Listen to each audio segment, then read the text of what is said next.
You think you know your neighbors, but what if the house next door hides something terrifying? These true stories reveal the darkness hiding behind ordinary walls.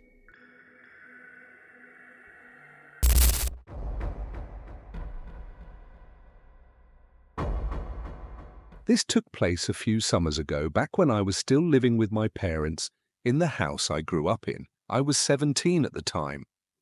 One random weekend, my parents decided to go away for a few days, leaving me behind, something they had never done before. They were the kind of people who were always around, keeping things tidy and rarely taking breaks just for themselves. In all my years living there, I couldn't recall them ever taking a trip together without me. Naturally, I wanted to make the most of the rare alone time. So I invited over my girlfriend at the time, MJ, to stay the weekend. It felt like a golden opportunity, no interruptions, just the two of us. MJ always had this playful, slightly wicked streak that made everything seem more thrilling. That same wild side was part of why we eventually broke up, but that's a story for another time. Looking back, I should have expected what happened that night. As soon as she noticed the glowing lights of my heated pool in the backyard, her eyes lit up with mischief. She grinned and suggested we go skinny dipping, like it was the most obvious idea ever. I protested, saying the neighbors might see us, but she kept pushing, making a solid point that we might never have a chance like this again. We had swum there many times before, just never quite like that. I had always been the polite, rule-following kid. Even now, I sometimes regret how much of a goody-goody I was. Still, MJ's excitement rubbed off on me. Eventually, I gave in. We were soon splashing around in the pool under the stars, laughing like kids. As cliché as it sounds, it was actually a beautiful, romantic moment. The warm water mixed with the cool summer breeze created this almost dreamlike feeling. Just to give some context, the pool was right outside these massive bay windows that looked directly into our living room. Because the lights inside were still on and it was dark outside, we had a clear view inside, almost like peering into a lit-up dollhouse. For a while, that made me feel at ease, like we were still connected to the safety of the house, even while floating outside. That peace didn't last long. MJ was talking about something, I don't even remember what, when I looked up at the windows and froze. There, on one of the far walls of the living room, was a shadow. It was faint but unmistakable. I could tell it was a shadow by the way it moved. I watched it silently slip out of view, like someone walking deeper into the house. My chest tightened instantly. I was panicking but didn't want to alarm MJ. I whispered that we needed to get out of the pool.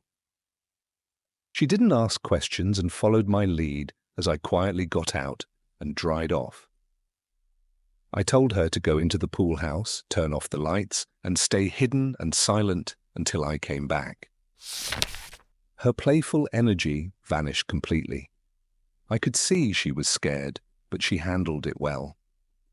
She just nodded and slipped away without saying a word. I quietly opened the back door and entered the kitchen. I was determined to deal with this myself. That's just how I was raised. I grabbed a knife from a cutting board and started carefully checking each room. There were definitely signs that someone had been inside. Little things stood out. A chair, slightly moved from the table, a picture hanging crooked on the wall, a mug on the counter I didn't remember using. Nothing valuable was taken. No broken windows. It was all subtle.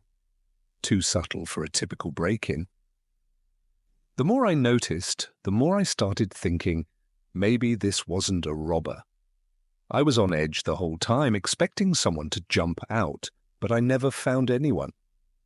I checked the entire ground floor. All the doors were locked, all the windows sealed tight.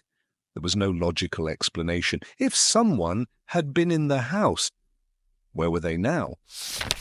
Eventually, I called the police. They showed up quickly and did a full sweep of the place, but nothing. No sign of forced entry, no tracks in the backyard. Nothing to explain how someone could have gotten in or out. One officer guessed I might have scared them off, but I wasn't convinced. There wasn't much else we could do that night. The police left. MJ and I were shaken, but had no choice but to stay. We double-checked every door, barricaded ourselves in the bedroom, and tried to sleep. At around 4 a.m., I woke up to floorboards creaking above us. At first, I thought I was imagining it, but the sound was too distinct. Someone was walking upstairs. I listened, frozen, as the footsteps slowly came down the stairs, as if whoever it was leaving. Heart pounding, I grabbed the knife from the nightstand and rushed out. I moved quickly but quietly, but by the time I got to the front door, it was wide open. They were gone. I didn't bother calling the cops again. What would they even do at that point? I just locked everything again and went back to bed. It wasn't until morning that I realized the full weight of what happened. Every single kitchen knife was missing, all of them. Whoever was in the house had taken them, and a few other small items like cash, watches, random gadgets. But the knives? That was the part that really disturbed me. It felt like they were sending a message, though I'll never know what it meant. When my parents came back and I told them, they were more understanding than I expected. I'm not someone who scares easily, but even now that night still sticks with me. I never figured out how they got in or where they hid when the police searched the place. It's just one of those creepy memories that stays with you forever.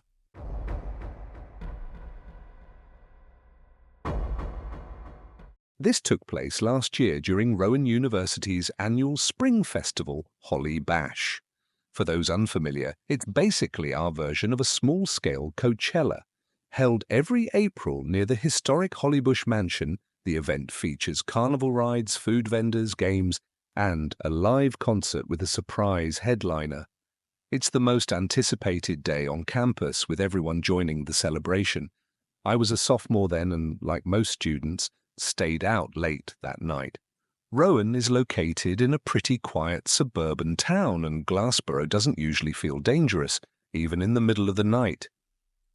So I didn't think twice about walking back alone to Chestnut Hall after leaving my friend's dorm. What I didn't realize was that earlier, around 12:30 a.m., people had reported seeing a group of masked individuals, around 10 or more, roaming campus, knocking on doors, and riding bikes, including around Chestnut Hall. I hadn't seen them myself, and I hadn't checked social media, so I had no clue anything was happening. I just wanted to get back and crash. It was about 2:30 a.m. when I swiped into Chestnut Hall. As I entered and made my way toward the stairwell, I noticed someone sitting alone in the lounge. That wasn't unusual for a dorm, but what stood out was that he was wearing a black ski mask and just sitting there in complete silence. I froze for a moment, unsure how to react. He didn't move or speak. He just sat, completely still. Something about it felt wrong. Before I could make sense of it, he suddenly jumped up and turned toward me in one fast, sudden motion. I bolted. Instinct kicked in, and I sprinted down the hallway, ducking into the closest bathroom and locking the door behind me. I stayed there for several minutes, listening for any noise. Everything went quiet. I didn't want to seem paranoid, but something deep down told me to be careful. Eventually, I slowly cracked the door and peeked out. No one in sight. I cautiously stepped back into the hallway, trying to stay calm. I chose not to run, didn't want to panic myself even more, and just walked toward the other exit. But then I saw him again, still sitting there in the lounge, still wearing that mask. This time, he was positioned right where I needed to go. A bike leaned beside the door. and a chair was wedged between the wall and the frame like it had been stuck there deliberately. I grabbed my pepper spray off my keychain and held it out, not to use it, but to show I had it. My heart was pounding in my ears. I walked straight past him. He didn't move. He didn't speak. He just stared like he wanted me to be scared, like the fear was intentional. I didn't look back. I pushed open the door and left the building. I was halfway to Magnolia when I heard the sound of bike tires. 3 more masked figures pulled up next to me. They didn't touch me, but they circled and heckled, laughing and shouting things I couldn't understand. What terrified me most was that a couple of them were waving what looked like guns. Maybe fake, maybe airsoft, but they wanted me to be scared, and it worked. I didn't engage. Kept walking, feeling how close they were, just out of reach. I finally reached Magnolia and texted my friend to meet me.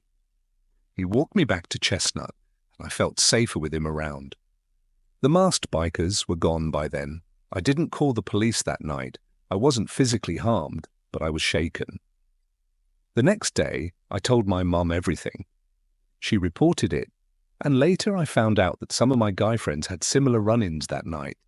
Some were even shown weapons. That's when campus police got involved. Rumors spread. Some people said it was just local teens pulling a prank. But the idea that non-students, possibly armed, managed to enter our dorm building, that's what still haunts me. Since then, I've never felt completely safe walking home alone.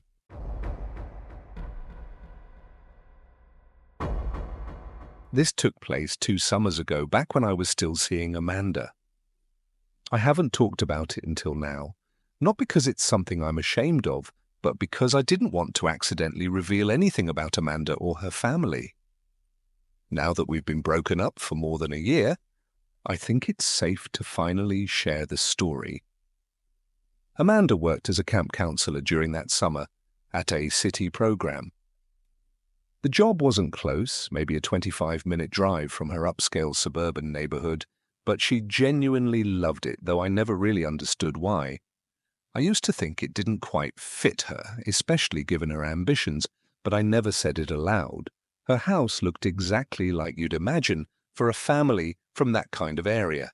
Huge lawn, 3 stories, high ceilings, perfect for hosting events. So when the counselors needed a place to throw their end-of-summer party, Amanda's house was the obvious choice. It might sound like it was her first time hosting one of these gatherings, but it wasn't. This was just my first time being around for it, since we hadn't been together the summer before. Her parents were away that weekend, which honestly wasn't unusual. Without getting too personal, her family dynamic was strange. Amanda's relationship with her parents resembled co-workers. More than anything else, everything was transactional. And though they couldn't stand being compared to each other, they were clearly just 3 versions of the same narcissistic, insecure personality. That might sound harsh. Her dad was actually pretty relaxed, and I liked him, but, well, emotions are complicated. Anyway, the house was packed that night. People were crammed indoors and overflowing into the backyard. The mood was energetic and friendly, well, except for one guy, Pete. From the second Pete showed up, I didn't like him. He was loud, cocky, and kept hovering around Amanda. And it wasn't just harmless chatting, he was blatantly flirting right in front of me. I felt disrespected, but I didn't want to start drama. Amanda and I had been together a while, and while I mostly trusted her, she had a bad habit of being overly friendly with other guys. It was always a sore point between us. I knew if I brought it up, we'd just argue. So instead of confronting him, I chose a different approach. I started being extra friendly. I kept offering Pete drinks, kept him talking and laughing. Before long, he was drinking way faster than he should have been. I'm not exactly built like a heavyweight drinker, but my Irish and Mexican roots gave me a ridiculous alcohol tolerance. My goal was simple: get Pete drunk enough that he'd either make a fool of himself or pass out. Either outcome worked for me. To my surprise, it worked better than I'd planned. By midnight, Pete was knocked out on the basement couch, drooling into a pillow. I was feeling pretty smug until Amanda called me out. She immediately knew what I'd done. I denied it at first, but after some back and forth, I admitted I had maybe influenced it a little. We argued, but nothing major. Just another disagreement on top of the many we already had. Still, it kind of ruined the night. The party kept going, got louder and wilder. I needed some air, so I stepped outside. Out in the driveway, it was calm and cool, a peaceful contrast to the chaos indoors. I leaned against Amanda's car and looked up at the stars. That's when I noticed someone standing at the far edge of the yard, just inside the light of a street lamp. The figure didn't move. I squinted, trying to see who it was. Still nothing. So, fueled by liquid courage, I walked over and asked, "Hey, you okay? Need something?" The man took a few slow steps toward me, then stopped. I could tell he was a man, but I couldn't make out much else. He didn't respond to my question. Instead, he asked, "Are your parents home?" The way he said it was unnerving, like he already knew the answer. Then he asked again, this time mentioning Amanda's parents by name. That's when my concern turned into alarm. I lied and said they were inside. I had a feeling he knew I was lying, but I hoped it would make him reconsider. He just nodded, said, "Okay," and turned to walk away. I figured he'd head to a car or another house, but instead he walked down the street and vanished into the night. I couldn't see where he went. Something about it didn't sit right, but I brushed it off and went back inside.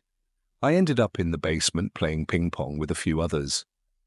Most people were upstairs by the pool table, so the basement was quieter. I liked it better, less noise, easier to talk. Then I heard the doorbell ring. At first, I didn't think anything of it. But something bugged me. Everyone had been told to use the back entrance. That door didn't even have a doorbell, so whoever rang the bell had come to the front door. Completely unexpected. I left the game and went upstairs.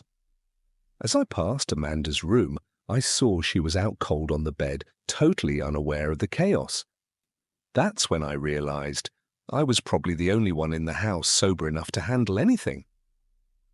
I turned off her light, closed the door gently, and headed to the front entrance. A girl named Bella was standing there. I asked her who rang the bell. She was wasted and barely coherent, so getting answers was pointless. Eventually, she mumbled something about an older guy who said he was a family friend and came to return something. "You let him in?" I shouted. She just shrugged and walked away, probably off to find a new guy to flirt with. I raced upstairs to Amanda's parents' bedroom, and sure enough, the place had been looted. Drawers yanked open, jewelry boxes emptied, closets torn apart. He'd robbed the place. I figured he was already gone. But then I caught movement in the mirror on the door. Like someone ducking behind me, I spun around, but too slow. He tackled me. We hit the ground hard, knocking the wind out of me. He clawed at my shirt like he wanted to rip it off. With a surge of panic, I pushed him off. He ran across the room, dove out an open window, hit the roof, and disappeared into the side yard. I didn't chase him. I just stood there, trying to breathe, trying to understand what had happened. The damage was done. He was gone. I didn't want to babysit drunk partygoers anymore. But I also didn't want to be the bad guy, so I called the cops and had them end the party. They knew Amanda's family and didn't make a big deal out of it. They cleared the place out. After they left, I woke Pete up, told him to get home. He puked, then called an Uber. The next morning, Amanda had to call her parents and tell them what happened. They were furious, but Amanda didn't seem to care. She always had that rebellious streak, like no rules applied to her. They didn't even call the police. No cameras, no proof. They thought it was pointless. But I still wonder how that guy knew Amanda's parents weren't home. It felt like he knew them somehow. Looking back, that night told me more about Amanda than I wanted to admit. Her apathy, her recklessness. Those were red flags I should have paid attention to. But hindsight's always 20/20.